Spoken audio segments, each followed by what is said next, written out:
یہ نظام عوام کا نہیں، یہ انتخابات، اور ابھی کسی پارٹی کے سربراہ نے سٹیٹمنٹ دیا ہے کہ الیکٹیبلز ہماری مجبوری ہے۔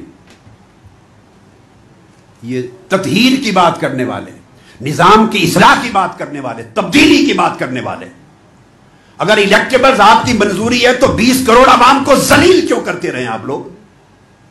تماشا کیا کرتے رہے؟ دھرنے کس چیز کے ہوتے رہے؟ سڑکوں پر ہنگامے کس چیز کے ہوتے رہے؟ الیکٹیبلز پہلوں کی بھی مجبوری تھے، اس سے پہلوں کی بھی مجبوری تھے، آپ کی بھی مجبوری ہے۔ عوام کسی کی مجبوری نہیں ہے، یہ نظام بتاتا ہے، عوام کسی کی مجبوری نہیں ہے۔ سیاستدان طبقہ سارا ایک ہے، بولیاں جدا ہیں، نعرے جدا ہیں، صرف الیکشن جیتنے لڑنے کے لیے عوام کی اہمیت ایک مچھر سے بھی کم ہے ہر ایک کے نزدیک۔ یہی وجہ ہے کہ ہمیشہ عوام کی اکثریت بائیکاٹ پہ رہتی ہے۔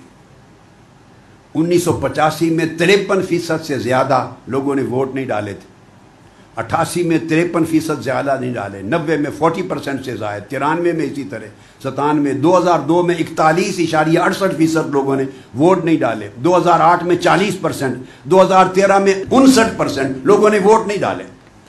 یہ جو ووٹ نہیں ڈالتے تو اس کے بھی تو کچھ اسباب ہوں گے، اور کچھ نہیں تو کم سے کم بڑی چھوٹے لیول کی بھی رائے قائم کریں تو مایوسی تو ہے نا ان کی اس نظام پر، عدم اعتماد ہے، وہ یقین کرتے ہیں کہ اس پورے پروسیس سے ہونا کچھ نہیں، تبدیلی نہیں آنی، ہمیں کچھ نہیں ملنا۔